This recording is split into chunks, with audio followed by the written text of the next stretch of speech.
Buenos días, les damos la bienvenida a esta charla en que queremos compartir nuestros trabajos de investigación. Estoy junto al profesor Ricardo Herrera, él es de la Facultad de Ciencias Físicas y Matemáticas, y en mi caso soy profesora de la Facultad de Ciencias Forestales de la Universidad de Chile, y ambos pertenecemos al Programa de Reducción de Riesgos de Desastres, CITRID, y esta charla está en el contexto de una invitación que aceptamos de la Organización de Estado Iberoamericano para compartir en la Noche Iberoamericana una concurrencia importante que se produce de una cantidad importante de investigadores en Latinoamérica.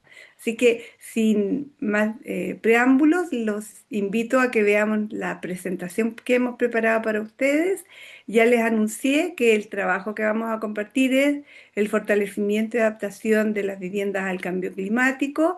Esta es una investigación que cuenta con financiamiento de la Vicerrectoría de Investigación de la Universidad de Chile y en la cual algunos investigadores estamos trabajando para desarrollar una guía de fortalecimiento de las viviendas.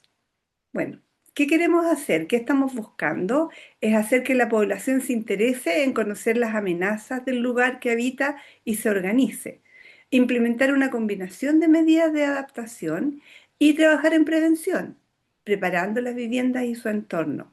Transformar la forma en que se construyen y habitan las viviendas. Hay que pensarlo desde esa perspectiva debido al cambio climático y, como yo decía, la intensidad y aumento de los eventos que pueden provocar algún tipo de desastre. El propósito final de este trabajo, que está en pleno desarrollo, es crear una guía con recomendaciones para fortalecer las viviendas según las amenazas en el lugar. Primero, repasar algunos breves conceptos. El primero, ¿qué es el riesgo? Es la combinación de la amenaza y la vulnerabilidad, que puede ser disminuido cuando existe resiliencia. Es decir, el riesgo es la amenaza más la vulnerabilidad y, de alguna manera, matemáticamente podemos descontar ese alto valor de riesgo cuando existen las capacidades para enfrentar esa amenaza. Y las amenazas pueden ser naturales o pueden ser antrópicas. En el caso de naturales tenemos sismos, eventos meteorológicos extremos, huracanes. Y entre las antrópicas, la que más nos está complicando últimamente la vida son los incendios forestales. Y en ese mismo campo de incendios forestales son los incendios forestales de interfaz los que más nos causan problemas. Y se centra la situación más compleja cuando existen vulnerabilidades, es decir, no estamos preparados para enfrentar ese evento. Ejemplos de esto hay muchos. Cuando las casas se ven afectadas, han sido construidas y están en la trayectoria de algunos de estos eventos, como por ejemplo de volcanes, de huracanes o árboles secos que van a desencadenar incendios, todo ese tipo de vulnerabilidades para las cuales no estamos preparados. Cuando nos cambia el escenario es cuando tenemos resiliencia, es decir, sí estamos preparados. Construimos un sistema de diques y la población está preparada para evacuar, por ejemplo, o cuando un bosque tiene control de incendio a través de cortafuegos. Ese tipo de actividades que nos permiten, sí, hacer algún tipo de acciones que mejoren nuestra situación. En este contexto, también es importante decir que las acciones que nosotros estamos tratando de enfrentar de fortalecimiento de las viviendas, en el sentido que lo estamos planteando, no es lo único que se está haciendo. Muchos gobiernos están también tomando acciones que tienen que ver con el cumplimiento de los objetivos de desarrollo sostenibles y que han sido compromisos que cada estado ha tenido frente al calentamiento global. Entre Entre ellos se observa, por ejemplo, un aumento de la eficiencia energética a nivel global y en particular para las viviendas con el aislamiento térmico, es decir, mejorar el aislamiento de las paredes, de los techos y de los pisos de las viviendas disminuye el consumo de calefacción y por ende de combustibles que puedan contaminar. En general, lo que se pretende es disminuir el consumo energético. Otra línea de trabajo en este sentido son el uso de materiales sostenibles para que esto resulte en una construcción que tenga una huella de carbono más baja, es decir, usar productos renovables, reciclables, biodegradables y desde esa perspectiva también conseguir una disminución de este efecto de gas invernadero que estamos sufriendo por el calentamiento global. Bueno, siguiendo en esta misma línea, la idea es ir sumando seguridad a, además de la sostenibilidad. Les di algunos ejemplos recién de la sostenibilidad y ahora abordemos algo que tiene que ver con la seguridad. La seguridad es una gran ayuda a que las viviendas resistan y no se dañen frente a eventos extremos. Quizás hace 20, 30 o 40 años atrás las viviendas se construían bastante bien, pero siempre ha sido necesario ir reforzando, ir innovando y desarrollando nuevas técnicas que permitan que esa seguridad de la vivienda aumente. Hoy día eso se vuelve algo prioritario.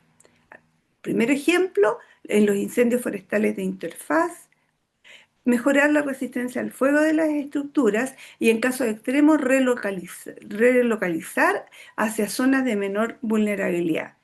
En segundo ejemplo, en sismos y huracanes se necesita fortalecer su estructura y sus anclajes, un tema que va a tratar en unos minutos más el profesor Ricardo Herrera, adaptándolas a distintas amenazas. Por el otro lado, la sostenibilidad también es importante y es una gran ayuda a disminuir el calentamiento global. Y ahí veíamos recién el ejemplo del aislamiento térmico y el uso de biocombustibles certificados. Ahí usamos distintos ejemplos permanentemente por esto que yo les decía antes, que los estados están asumiendo responsabilidades para disminuir el calentamiento global a través del uso de fuentes de energía renovables para evitar la dependencia que tenemos del petróleo. También la restauración de ecosistemas forestales, los sistemas de recolección de agua lluvia y diseños sin la exposición a sol directo son aportes en esta mirada. Algunas medidas de prevención que son relevantes de comentar, por ejemplo, está el tema de la resistencia al fuego. Nosotros en general, en nuestros países, no estábamos acostumbrados a sufrir estos eventos en términos tan extremos con las bajas temperaturas, perdón, altas temperaturas, baja humedad relativa y grandes velocidades de viento que están dando las condiciones meteorológicas para que los incendios se propaguen con mayor intensidad. Entonces, ahí hay un tema también que hay que modificar que tiene que ver con equipar las viviendas con materiales que sean resistentes al fuego.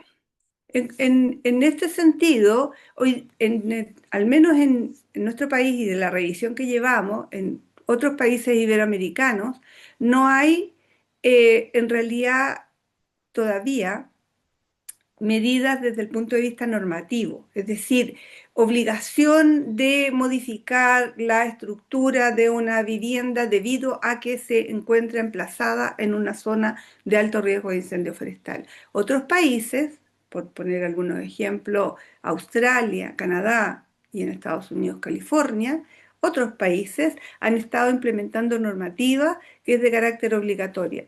Es decir, si se vive en un área que tenga un cierto nivel de riesgo de incendios forestales, las medidas que se tienen que tomar para enfrentar esa condición son normadas y tienen carácter de obligatorio, ¿sí? Entonces se usan ahí distintas sistemas de protección que les voy a explicar en unos minutos más. En casos extremos es posible que tengamos que relocalizar. Otras medidas que son a gran escala, y quiero hacer un poco la diferencia entre lo que se puede hacer a nivel de la población y otras que se hacen a nivel de los estados. Estas que tengo puesta acá son para entender que para poder implementarlas se requiere que sean los propios estados los que implementen cambios significativos de adaptación para conseguir que efectivamente funcionen. El uso de energías limpias, por ejemplo, cambiar el suministro eléctrico de los hogares para que utilicen fuentes renovables como solar o eólica, reduciendo la huella de carbono. A veces las personas pueden equiparse y hacerlo de manera individual, pero resulta más efectivo cuando hay programas planificados por parte del Estado que permiten la adopción de estos cambios a través de algún tipo de subsidio o programas participativos para que las familias y la población en general pueda ir adoptando estas modificaciones. Lo mismo respecto a la restauración ambiental. Se sabe de la necesidad y del rol que cumplen los bosques, entonces reforestar y restaurar ecosistemas para mejorar la resiliencia de las comunidades y buscar también en esta misma medida una mejor planificación territorial, es decir, que exista orden y se separe las áreas donde existen bosques de las áreas pobladas, que existan las distancias suficientes como para que no se generen problemas como los que hemos visto recurrentemente con respecto a los incendios forestales. Desde el punto de vista de la innovación y planificación, también es importante desarrollar y aplicar normativas para la construcción de viviendas más seguras y sostenibles, que incorporen la adaptación al cambio climático desde la planificación urbana hasta el diseño de las edificaciones. Ahí nosotros como equipo sentimos que vamos a unos pasos un poco más lentos respecto a implementar medidas más reguladas y por lo tanto dentro de esta investigación lo que hacemos es recopilar antecedentes que permitan a quienes tomen las decisiones en un futuro próximo puedan ir implementando algunas acciones. En particular a nosotros, ¿qué nos importa ahora? Tratar de hacer una difusión, una divulgación para que en la medida de lo posible las personas puedan estar preparadas frente a estos eventos extremos. Aquí un ejemplo de paso a paso de aplicación práctica con respecto a las recomendaciones que planteamos para el caso de la amenaza de incendios forestales de interfaz. La idea es que esta guía vaya viendo distintas amenazas y podamos ir complementando estas recomendaciones porque muchas veces ocurre también una condición de multiamenaza en algunos sectores. Entonces, lo primero es informarse bien del nivel de riesgo de incendios forestales de interfaz en la zona que se habita. Si es vivienda nueva, ojalá ubicarla en zonas bajas y con máxima separación posible de bosques. La recomendación es 100 metros o más. Bueno, si ya está la vivienda, entonces emplear todas las medidas que sea posible para disminuir la propagación del fuego. Aplicar los requisitos de incombustibilidad es fundamental en materiales y construcciones para revestimientos exteriores, muros y techos. Sellado periférico si esta vivienda está sobre pilotes. Incorporar sistemas activos como aspersores si es posible el riego elevado. Es decir, tomar medidas que en la mayoría de los casos en Chile no habían estado implementadas, y lo ponemos como ejemplo porque en otros países latinoamericanos se sigue esa misma tendencia de no usar sistemas activos como sí ocurre en otros países con respecto al riesgo de incendios para viviendas. En Chile sí, por ejemplo, está implementado sistemas activos de control tanto de humo como de aspersores para edificios en altura, ¿sí? Alarmas de incendio me refiero, ¿sí? Implementar y mantener zonas limpias, plantaciones defensivas y sellado continuo. Hacer revisiones periódicas. Aquí hay un tema muy importante, me gustaría referirme más como en el término de mantenimiento. Es decir, asegurar de que estamos preocupados y estamos permanentemente haciendo limpieza al lugar, retirando vegetación que pueda estar causando una condición de escala para la propagación de los incendios. Y Para resumir de mejor manera, vamos a hacer uso de un pequeño video que grabó hace algún tiempo la Corporación Nacional Forestal cuando se llamaba CONAF en Chile, hoy día se llama Servicio Nacional Forestal y los invito entonces a ver ese video. ¿Cómo prevenir y reaccionar ante un incendio forestal? ¿Sabías que puedes preparar tu hogar para protegerlo frente a un incendio forestal? Retira todas las malezas y ramas, asegurándote de limpiar toda la vegetación seca hasta 10 metros alrededor de tu casa. Poda los árboles para que sus ramas inferiores queden al menos de 2 metros del suelo y sus copas estén a 3 metros de distancia de tu hogar. Infórmate sobre las medidas de construcción para fortalecer tu casa contra incendios forestales. Mantén limpios tejados y canaletas y cubre la parte inferior de terrazas y la entrada de aire. No acumules leña o materiales combustibles cerca de tu casa, puertas o ventanas. Por último, recuerda tener siempre a mano tus documentos y un botiquín de primeros auxilios. En caso de incendio forestal, evacúa inmediatamente y recuerda que siempre debes dar aviso llamando al 130 de CONAF o a otras autoridades. Ayuda a tus familiares con limitaciones físicas y a menores de edad. No olvides que, si no puedes evacuar con tus mascotas y animales, no debes dejarlos encerrados. Utiliza ropa y zapatos que te protejan y aléjate en dirección contraria al humo o hacia donde indiquen las autoridades. Mantente comunicado con tu familia, amigos y vecinos. Recuerda que se recomienda ir a pie para evitar accidentes y tener una evacuación expedita. Si estás de visita en una zona boscosa, averigua cuáles son las rutas de evacuación y las zonas de seguridad. Cuando nos preparamos, podemos mitigar los daños de un incendio forestal. Conoce más en nuestro sitio web o en nuestras redes sociales.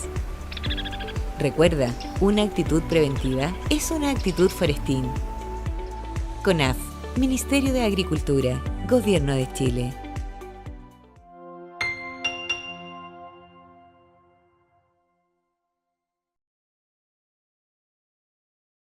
Entonces, algunas reflexiones que creo relevante que se consideren en todo este tiempo que hemos estado el equipo de investigación trabajando, vemos específicamente para el caso de los amenazas de incendios forestales de interfaz, hay un tema de causalidad que es relevante a nivel por lo menos del caso de Chile.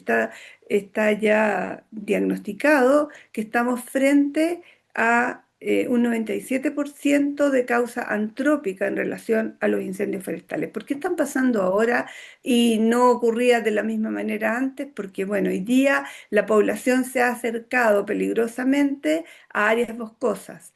En lo que yo planteaba antes, no hay una planificación territorial que esté evitando que esa situación ocurra y si bien las causas se conocen como antrópicas, también es posible diversificarlas dentro de eso en causas que son por intencionalidad y otras que son por negligencia. Y en este último sentido, cuando se dan las condiciones meteorológicas extremas que se conoce, altas temperaturas, una hojarasca excesivamente seca, un pastizal seco en condiciones de verano, la posibilidad de propagación de un incendio forestal es muy alta. Entonces, cuando se utilizan, por ejemplo, herramientas de corte que tengan chispas o se prende carbón para un asado o situaciones como esa con la velocidad del viento jugando en contra, ahí hay una causas que hoy día se identifican como negligencia.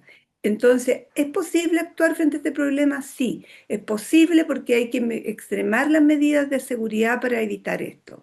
Segundo punto, tiene que ver con la tipología construida. Hasta donde vamos, las viviendas, en general las edificaciones, no han sido construidas pensando en las amenazas del exterior. Y la idea es que se empiece a revertir esa situación, el que las edificaciones no sean afectadas por lo que está ocurriendo en el entorno, o si va a haber una afectación, que ésta sea la menor posible.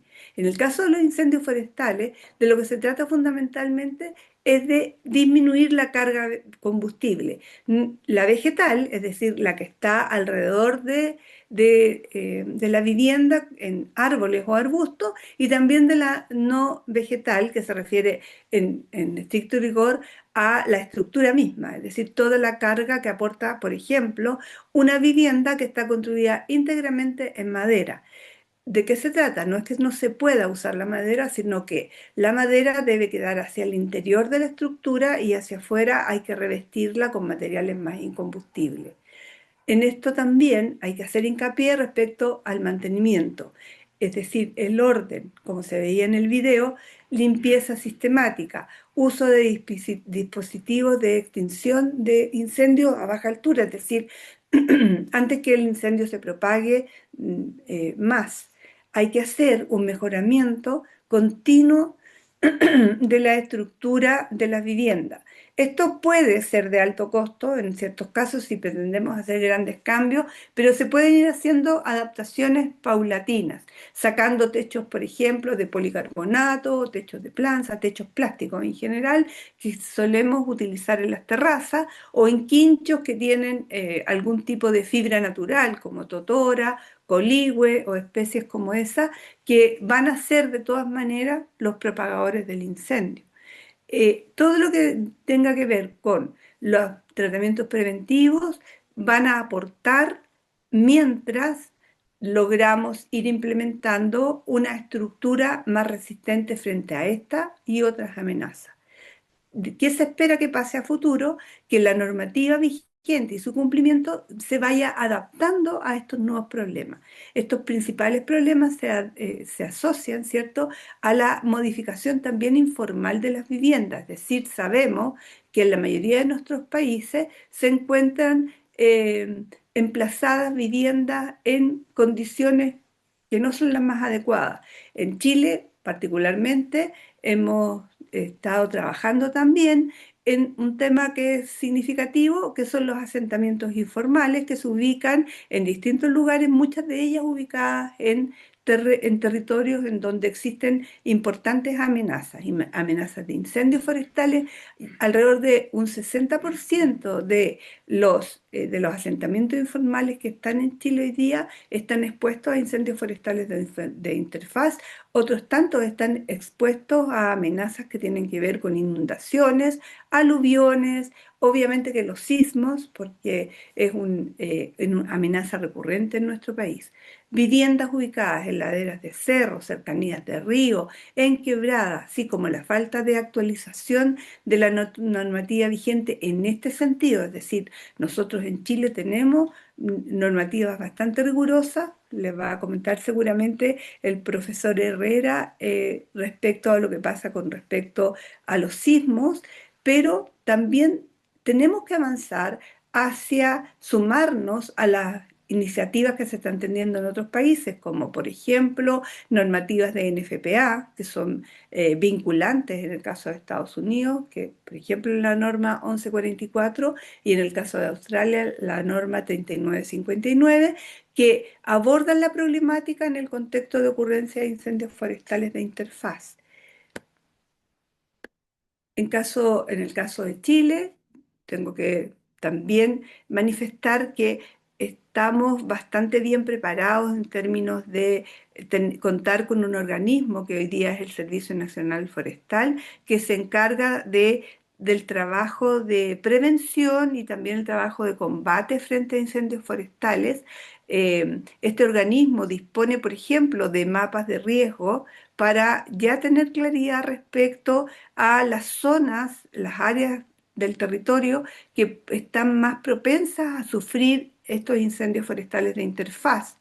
En el mismo sentido, hacen capacitación para preparar a las comunidades, pero todo lo que se puede hacer en relación a estar mejor preparado, entender, por ejemplo, la urgente necesidad de adaptarnos a esta condición y no depender de cierta forma solo a las medidas que puedan tomar los gobiernos, sino que ser actores relevantes, significativos a la hora de implementar. Hay que trabajar en prevenir, hay que aprender a fortalecer y en ese sentido los invitamos a esperar la guía que estamos preparando y también a la hora de evacuar, entender la importancia que tiene y hay que hacerlo, sin dudar. Bueno, esa es mi presentación. Ahora le doy el pase al profesor Ricardo Herrera para que él pueda compartirnos sus ideas y lo que hemos estado conversando durante el desarrollo de este proyecto. Ricardo. Muchas gracias, Rosemary. Muy interesante mi presentación. Ya. Yo voy a abordar mi presentación, tú ya viste el marco como general en el que se desarrolla el proyecto que lidera. Y yo me voy a enfocar específicamente en lo que tiene que ver con estructuras y con el concepto de resiliencia estructural. ¿Ya? Y cómo nos interesa avanzar en esa dirección. Tú ya mencionaste algo sobre resiliencia en tu presentación, pero cómo nos interesa avanzar en esa dirección, en particular con aquellas construcciones que no tienen, que tienen poca o ninguna ingeniería detrás, ¿no? Que son fruto de autoconstrucción, que muchas veces en nuestros países ocurre por una necesidad de la gente. Así que vamos. Como primera cosa, hay una definición como formal, ¿cierto? Lo que nosotros reconocemos como nuestra base para las definiciones oficiales. Y hay dos definiciones dentro de la RAE, unas que están asociadas a seres vivos, ¿no? Y la segunda, que tiene que ver con materiales, mecanismos, sistemas, ¿ya? Y la idea es siempre, en general, pasar por algún estado de estrés, un estado adverso, un estado que perturbe, eh, ya sea los seres vivos, el material, el mecanismo, los sistemas, y después de ocurrido ese estado, esa situación, ser capaces de volver al original. ¿Ya? Entonces podemos intentar una primera definición desde el punto de vista estructural, que es la siguiente. Eh, y hablar de materiales, elementos o sistemas capaces de adaptarse frente a un agente perturbador o un estado o situación adverso y recuperarse cuando ha cesado la perturbación a la que había estado sometido este material, elemento o sistema. ¿Ok? Ahora la pregunta ahí es cómo podemos decir que algo es resiliente y cómo podemos identificar si algo es más resiliente que otra cosa. Y me gusta siempre usar este ejemplo, ¿no? Aquí tenemos dos estanques que son prácticamente idénticos, son estanques de la industria alimentaria, ¿ya? Y los dos fallaron, ¿no? Entonces, ¿cómo definimos algo entre estos dos que fallaron, ¿cierto? ¿Cuál sería lo deseable en este sentido? ¿Ya? Eh, y aquí puede ser tal vez evidente que el de la izquierda, si vuelves atrás un poquito, eh, es una falla más deseable porque eh, ¿cómo se llama? No compromete la integridad del estanque, es decir, no hay un riesgo de que se rompa y se pierda lo que está adentro, ¿no? Versus lo que está a la derecha. Eso que es como cualitativo, voy a tratar aquí de dar rápidamente una especie de definición conceptual que es difícil de aplicar, pero que da una mejor idea. Es importante tener en cuenta lo que mostraba la lámina que pasó recién, que la resiliencia no depende o uno no puede definirla solo en función de una construcción, ¿ya? De la casa o el edificio o el hospital, sino que hay que pensar en que esa construcción está dentro de un sistema y ese sistema está basado en una serie de infraestructura crítica, ¿ya? De sistemas de infraestructura crítica. Entonces tenemos, por ejemplo, el sistema de salud, el sistema de educación y entre todo eso y debajo de todo eso, permitiendo el funcionamiento de esos sistemas, tenemos el sistema de aprovisionamiento de agua, de disposición de aguas servidas, de energía, de comunicaciones, telecomunicaciones, la red de transporte, etcétera, etcétera.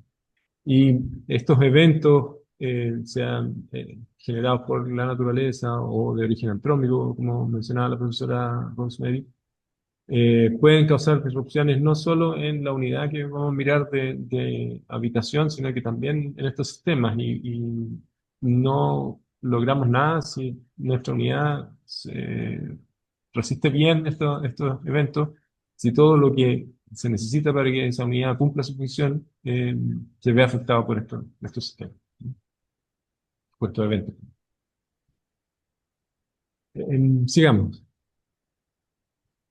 Una definición más formal que está en la publicación que está citada ahí es, en términos de resiliencia, ya no habla solo de las estructuras, sino que en el concepto este del sistema, ¿no? Entonces, es la capacidad ahora de las unidades sociales, que se pueden definir de diferentes maneras, de mitigar riesgos, contener los efectos de los desastres cuando ocurren y realizar las actividades de recuperación en maneras que hacen que la próxima vez que esto ocurra no va a pasar lo mismo, ¿ah? Sino que vamos a tener consecuencias mucho menores. Esto se puede desglosar de la manera siguiente. Podemos hablar de diferentes características, ¿no? Un sistema resiliente es un sistema que reduce la probabilidad de falla, eh, que cuando ocurren los eventos y ocurren las fallas, reduce las consecuencias que genera esta falla, reduce la pérdida de vidas, el daño a las construcciones y la interrupción de la vida económica y social en una comunidad. Y reduce los tiempos de recuperación, es decir, la vuelta al sistema previo, aunque a veces no se puede volver al nivel previo de funcionamiento, no podemos recuperar las vidas perdidas, por ejemplo, eh, pero al menos a un sistema de funcionamiento normal, entre comillas. Para lograr esto hay diferentes dimensiones. eh, que tienen que ver con distintos niveles, por ejemplo, al nivel técnico, organizacional, social y económico, se tienen que cumplir estas cuatro características. Tiene que haber una robustez de los sistemas, una redundancia que tiene que ver con caminos alternativos o vías alternativas de obtener las cosas, disponibilidad de recursos y rapidez o velocidad de recuperación, ¿ya? Con todo esto, entonces, uno puede intentar una primera caracterización de la resiliencia a través de un gráfico bien simple, que es este que está aquí, ¿no? Lo que muestra, o lo que intenta mostrar este gráfico, ahí está la referencia abajo, es el estado inicial, que está como a una funcionalidad del 100%, luego ocurre el evento, hay una pérdida de funcionalidad, en este caso bastante importante, del orden del 80%, y luego hay un tiempo en que el sistema se demora en volver a su estado original y hay una diferente trayectoria en que puede lograr esto, ¿ah? Con mayor o menor velocidad, con interrupciones, con periodos más lentos, periodos más rápidos.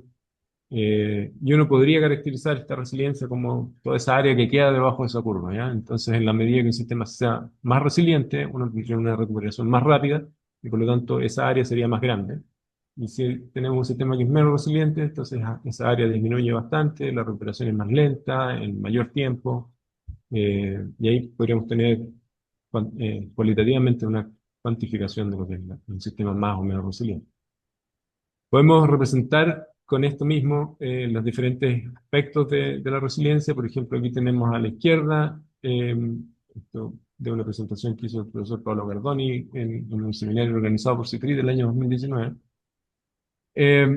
Un sistema que no está bien preparado se va a demorar en volver a recuperarse, ¿ya? Eventualmente se va a organizar ese sistema y va a empezar a avanzar rápidamente y ya al final, cuando ya se está terminando con la recuperación, siempre es más lento porque las cosas que quedan siempre son más difíciles de resolver. Y a la derecha, perdón, tenemos un sistema que está mucho mejor preparado y que empieza inmediatamente con una velocidad de recuperación más alta, eh, y que probablemente, o sea, a lo mejor se demora lo mismo, pero el nivel de funcionalidad es mucho mayor en un tiempo más corto, ¿no? Si ahora miramos el tema de la disponibilidad de recursos, entonces, en la medida que tengamos, lo que trata de mostrar esta figura es que si tenemos más recursos, nos movemos hacia abajo en esta figura, hacia la derecha, ¿ya? Podemos disminuir entonces los tiempos de recuperación, pero eso tiene un límite porque en algún minuto, independientemente de cuántos recursos tengamos, solamente vamos a poder disponer una cantidad finita de ellos en la recuperación. Así que por eso se ve que esto, a medida que se va yendo hacia la derecha, esto tiende a estabilizarse en un valor que no puede ser menor, ¿ya? Pero sí podemos trabajar en la medida que tengamos más recursos en apurar el proceso de recuperación. Por otro lado, en términos de redundancia, ¿no? Y aquí, por ejemplo, si uno piensa en el sistema de salud, de hospitales, efectivamente, en la medida que tengamos diferentes hospitales dentro de una zona donde podamos derivar a las personas si es que tenemos daños en uno, podemos cubrir de alguna manera la funcionalidad de ese hospital que quedó dañado o que quedó reducido en funcionalidad con los otros que forman parte del sistema. Pero, de nuevo, para poder hacer eso, por ejemplo, tenemos que tener un sistema de transporte que esté funcionando, de manera que los traslados o los movimientos de una institución de salud a otra sean posibles. Tenemos que tener el agua funcionando, tenemos que tener energía, o al menos suministros de emergencia en cada uno de los lugares. Em, Esta lámina quedó fuera de orden. ¿Podría pasar a la siguiente, por favor? Y luego nos devolvemos acá. Eso. Lo que queremos lograr aquí en este proyecto son recomendaciones, ¿ya? Y recomendaciones de fácil entendimiento para alguien que no necesariamente tiene una formación técnica en el área de la arquitectura, la ingeniería o la construcción, y que les permita al menos tener conciencia de los riesgos a los que se están exponiendo y cómo pueden de alguna manera mejorar su lugar de hábitat. En particular nos queremos enfocar en las viviendas, como ya mencionó la profesora Rosemary, eh, con medidas bien simples de cuantificar y de seguir, ¿ya? Lo primero es que en la mayoría de los países existen normas de construcción, existen instrumentos de ordenamiento territorial, particularmente en las zonas urbanas, y probablemente la profesora Rosemary va a decir no existen en la parte rural. Efectivamente, ¿ya? También hay algunas recomendaciones y ahí tenemos que pasar al segundo punto, ¿no?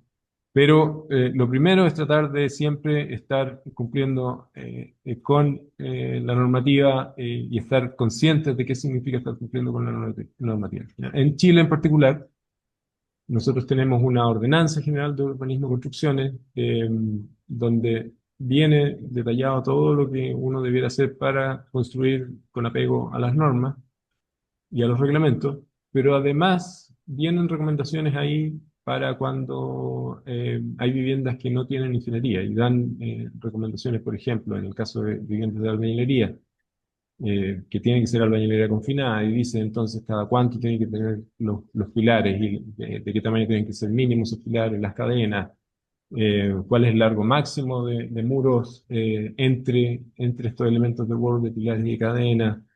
Eh, Les permite construir hasta uno o dos pisos, dependiendo de la construcción, da recomendaciones sobre cómo anclar esas estructuras, de cómo estructurar o cómo tener una estimación de si tengo suficientes muros resistentes en cada dirección, en función del área que cubre la vivienda y la longitud de los muros que tengo para las dos direcciones principales perpendiculares de una casa. También hay recomendaciones en el caso de viviendas de madera, ¿no? Donde ustedes, siguiendo esas recomendaciones, pueden construir algo, una construcción que tiene un grado de confiabilidad eh, ante sismos, por lo menos, y también ante otros eventos de la naturaleza. Y recomendaciones desde el punto de vista de las fundaciones también, ¿ya? De cómo estimar la capacidad, qué tipo de fundaciones pueden haber, qué cuidados hay que tener con esas fundaciones, cuáles son los tamaños mínimos. Eh, y esa información vamos a plasmarla de la manera más gráfica posible. Va a ser uno de los insumos en esta guía que vamos a desarrollar. Por otro lado, en nuestra región existen otros documentos de este tipo que apuntan justamente a las viviendas sin ingeniería. En Perú hay documentos que tienen que ver con construcciones en adobe que se desarrollaron hace algún tiempo. En Colombia hay algunos documentos que tienen que ver con viviendas de albañilería también, con recomendaciones bien simples. Y tenemos un par de reportes de la UNESCO donde hay uno específico con respecto a terremotos y otro que es más general en términos de viviendas resilientes que no tienen ingeniería, cómo lograrlo y cómo em, hacer mejor la comunicación, ¿ya?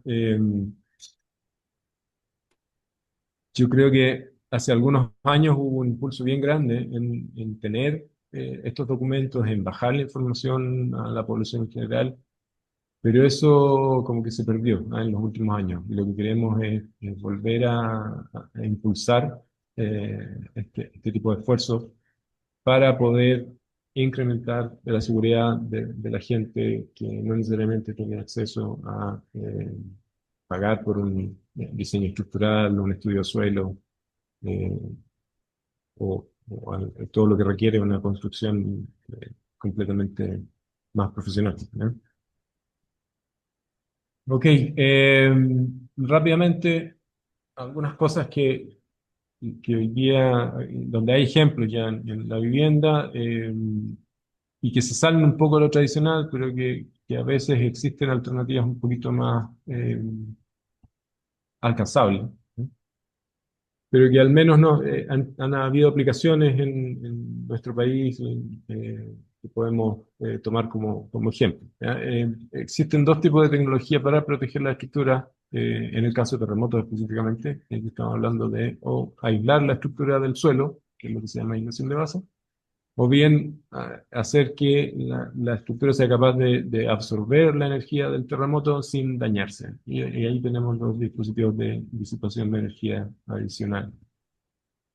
En el caso de lo primero, esta es la idea básica, ¿cierto? Si el edificio está rígidamente unido a la fundación y al suelo, se va a mover por el suelo y eso va a hacer que tenga vibraciones significativas.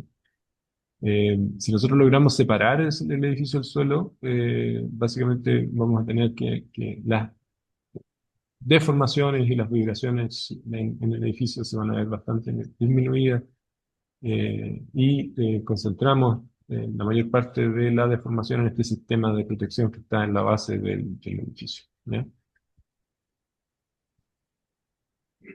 Hay algunos ejemplos de aisladores en base a láminas de acero y elastómeros, son los que están en la parte de arriba, a veces con un núcleo de un material metálico o no metálico que permite absorber la energía del sismo.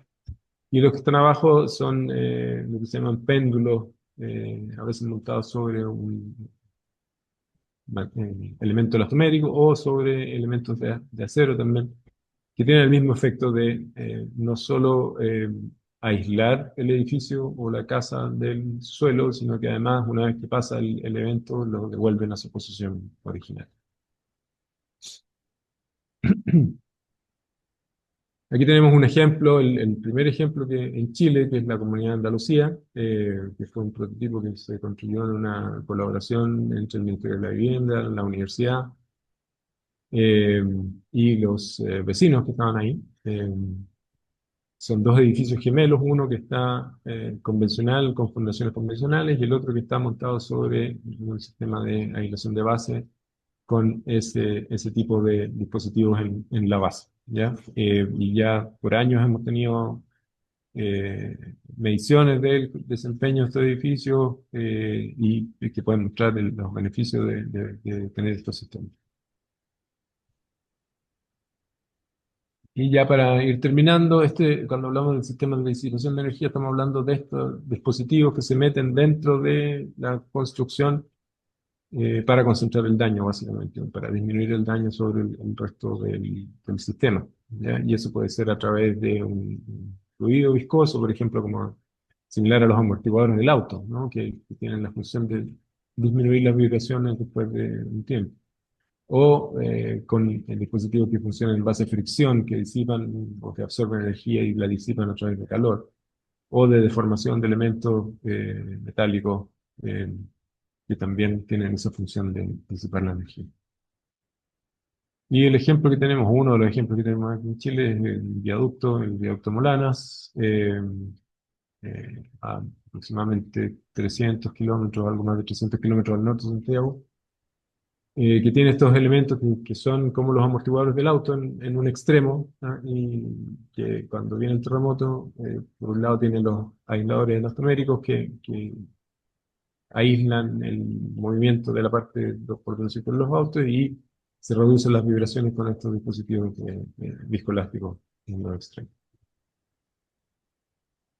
Para concluir, entonces, lo que comentaba, no basta con tener mi construcción que se comporte de manera excelente, bien protegida, sino que también tengo que preocuparme del entorno y de los sistemas que permiten que mi construcción funcione o que cuando yo necesite los servicios tenga acceso a esos servicios de salud, de agua, de energía, de comunicación.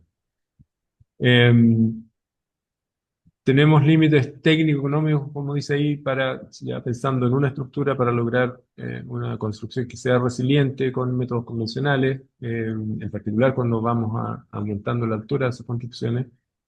Y una vez que pasamos ese límite, tenemos que pensar en soluciones más tecnificadas como la que les mostré ahora al final. ¿Ya? Y dentro de las soluciones aparecen estos dos sistemas que les mencionaba. Con eso concluyo. Ahí la última lámina está en mi información, están las redes de Cetrida ahí, tenemos el canal de YouTube de Cetrida, el canal y el Instagram, donde pueden encontrar información de las actividades, nuestras participaciones y material que les puede ser de interés también en su vida diaria. Muchas gracias. Te devuelvo, Rosemary, la palabra para que hagan cierre.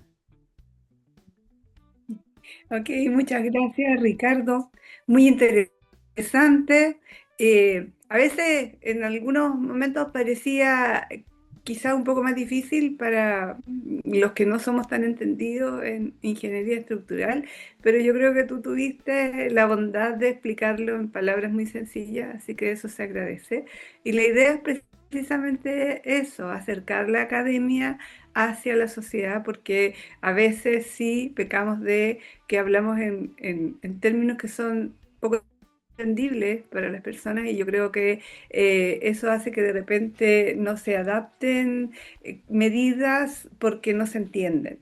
Y yo creo que el esfuerzo que nosotros estamos tratando de hacer en esta guía y poder compartir estas ideas con la Noche Iberoamericana a través de CITRIT es que precisamente nos acerquemos y conversemos y veamos las posibilidades de implementar medidas que tú explicaste en muy buenos términos. Así que la invitación queda abierta para que se puedan contactar con nosotros en caso de que exista, por ejemplo, otros países que ya no los hayamos identificado y que sí tengan medidas tomadas y que les sirvan a los demás. Así que estamos abiertos a recibir toda clase de información.